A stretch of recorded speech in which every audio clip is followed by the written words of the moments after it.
Assalamualaikum warahmatullahi wabarakatuh.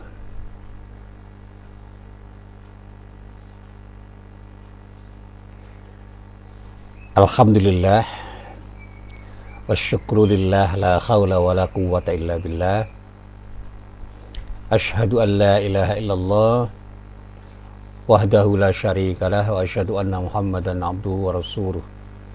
Allahumma salli wa sallim ala nabiyyina Muhammad wa ala alihi wa sahbihi wa man walah, amma ba'd. Para jamaah yang dirahmati Allah, alhamdulillah kita bisa bertemu lagi. Dan saya harus terlambat karena tadi tiba-tiba jaring internetnya terputus sehingga di tengah jalan harus berhenti. Dan saya sedang menerangkan bagaimana kita memahami musibah atau bencana yang terjadi ini. Kemudian kita coba untuk menilai apa makna musibah atau bencana yang terjadi ini.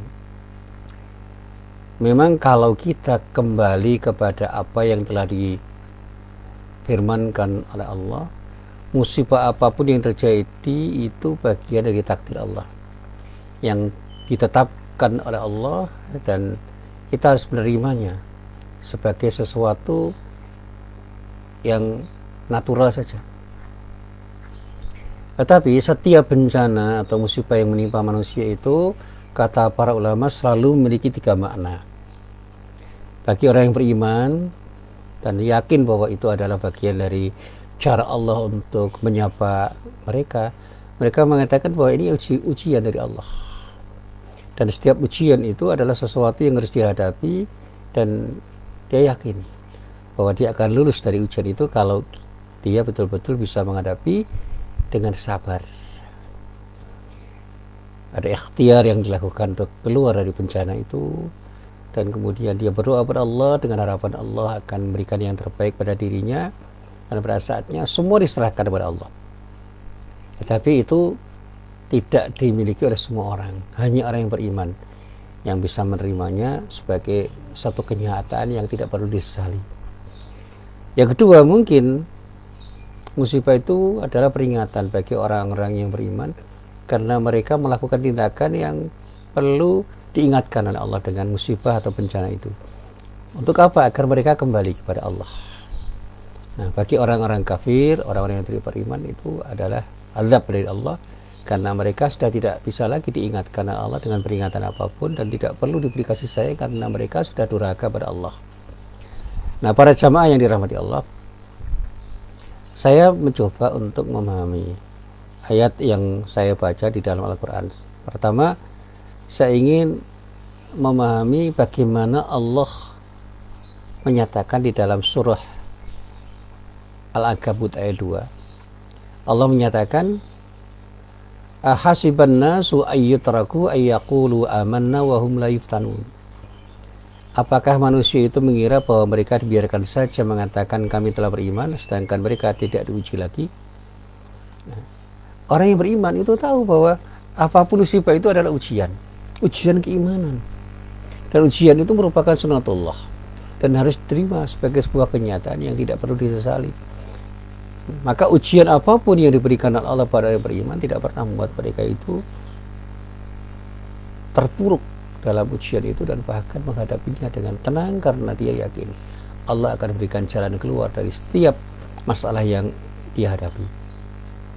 Dengan musibah apapun, Allah ingin menunjukkan kepada dirinya apakah dirinya itu benar-benar beriman atau tidak.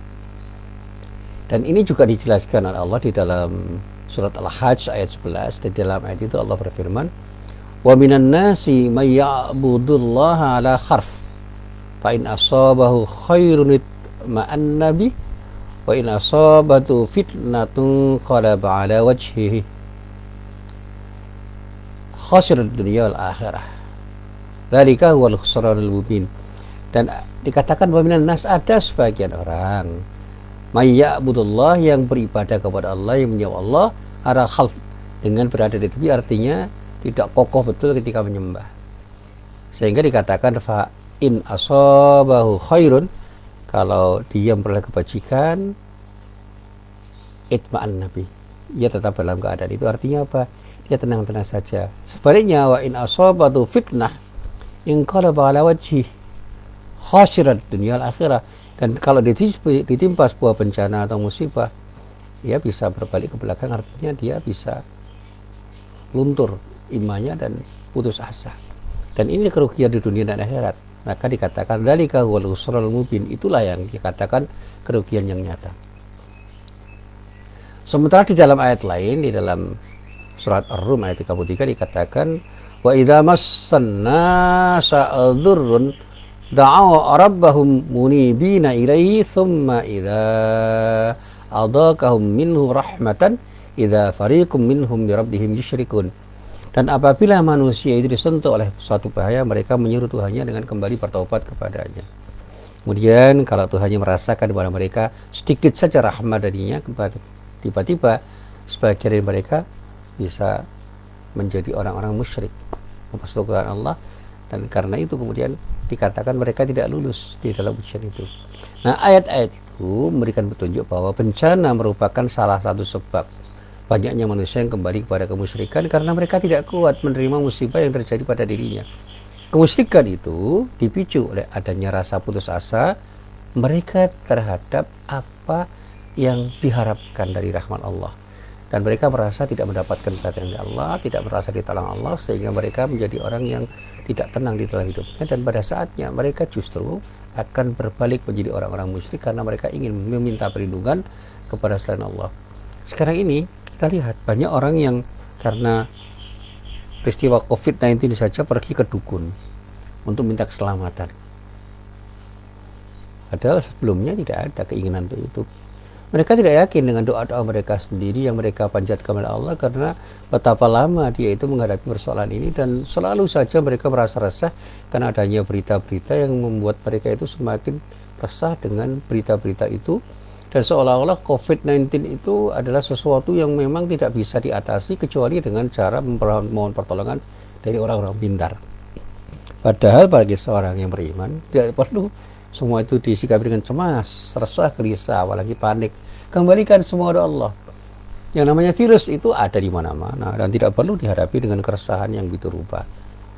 Upayakan kita itu menjadi imun dari virus yang datang, sehingga apapun virus yang menyerang kita, kita akan menang. Kalaupun kita ingin terkena, maka dampak virus itu akan terjadi pada orang yang tidak berhati-hati. Maka kemudian ada istilah social distancing, ada tindakan untuk memakai masker dan sebagainya, termasuk bersih-bersih diri. Ini adalah upaya. Dan kalau kita sudah berupaya seperti itu dan bahkan kita ini benar-benar imun, ya akhirnya kita tidak perlu resah dan gelisah. Virus apapun namanya itu makhluk Allah, dan kembalikan semua Allah dengan doa kita kepada Allah dengan satu keyakinan bahwa Allah akan berikan pertolongan kepada kita dimanapun dan kapanpun kita berada. Jadi kalau saya katakan pada para jamaah saja, sudah tenang-tenang saja, ada virus atau tidak, upayakan dengan upaya optimal, dengan ikhtiar kita, berdoalah kepada Allah dengan harapan mudah-mudahan Allah akan berikan yang terbaik pada diri kita, dan pada akhirnya kita harus bersikap tawakal kepada Allah. Jadi kata kuncinya itu ikhtiar. Sudah, ikhtiar itu upaya manusiawi, tetapi bagaimanapun juga ada ikhtiar yang sifatnya spiritual. Berdoalah kepada Allah dengan harapan mudah-mudahan Allah akan berikan yang terbaik pada diri kita, dengan cara apapun Allah memberi. Nah, para jamaah yang dirahmati Allah, kenapa selalu saya katakan perlu sikap tawakal? Karena sikap tawakal itu adalah sikap yang membuat kita itu percaya diri bahwa Allah akan berikan yang terbaik pada kita, karena semua kita serahkan kepada Allah. Seringkali orang itu resah dan gelisah bukan karena apa-apa, tapi karena mereka tidak siap menerima sesuatu yang tiba-tiba terjadi pada diri mereka. Suatu saat saya membaca lagi surat Ar-Rum ayat 36. Di dalam ayat itu Allah mengatakan, wa idza adzaqna an-nasa rahmatan farihu biha, dan apabila kami rasakan suatu rahmat kepada manusia, niscaya mereka gembira dengan rahmat itu. Artinya euforia itu bisa terjadi sebagai akibat dari kenikmatan Allah yang diberikan oleh Allah pada mereka, dan mereka anggap itu sebagai sesuatu yang luar biasa.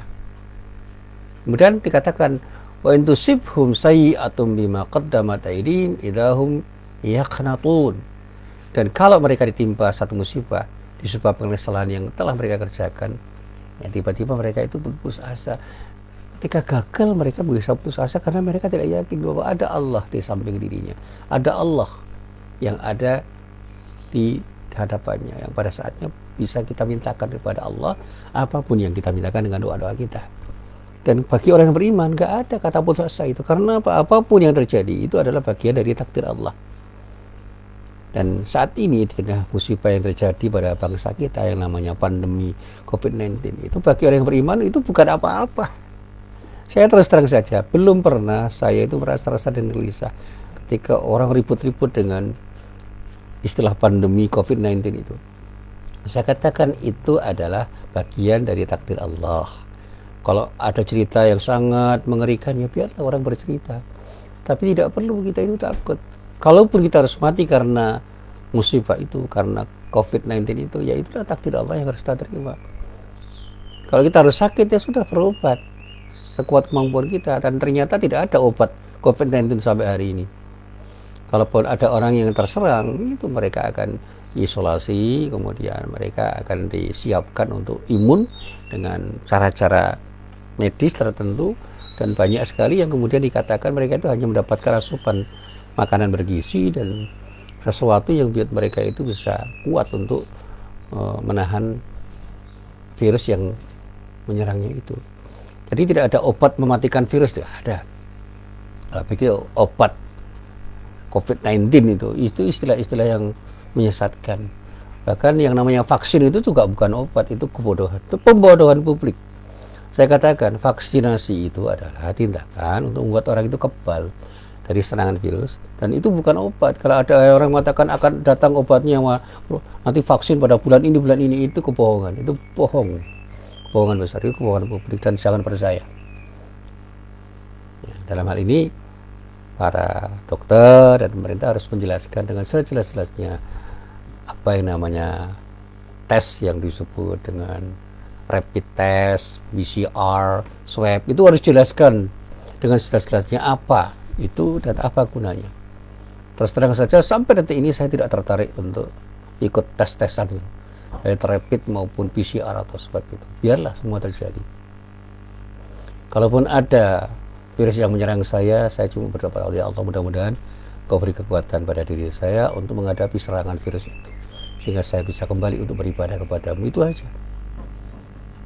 Yang penting jangan panik dan upayakan dengan optimal agar ikhtiar yang kita lakukan itu betul-betul efektif untuk berhadapan dengan kemungkinan virus itu datang pada diri kita, dan berdoalah kepada Allah dengan sikap tawakal. Mudah-mudahan dengan doa yang kita panjatkan kepada Allah, Allah akan berkenan menolong diri kita. Yang terakhir, ketika saya itu ditawari untuk tes dengan gratis pun saya nggak mau. Udah biar aja semua terjadi.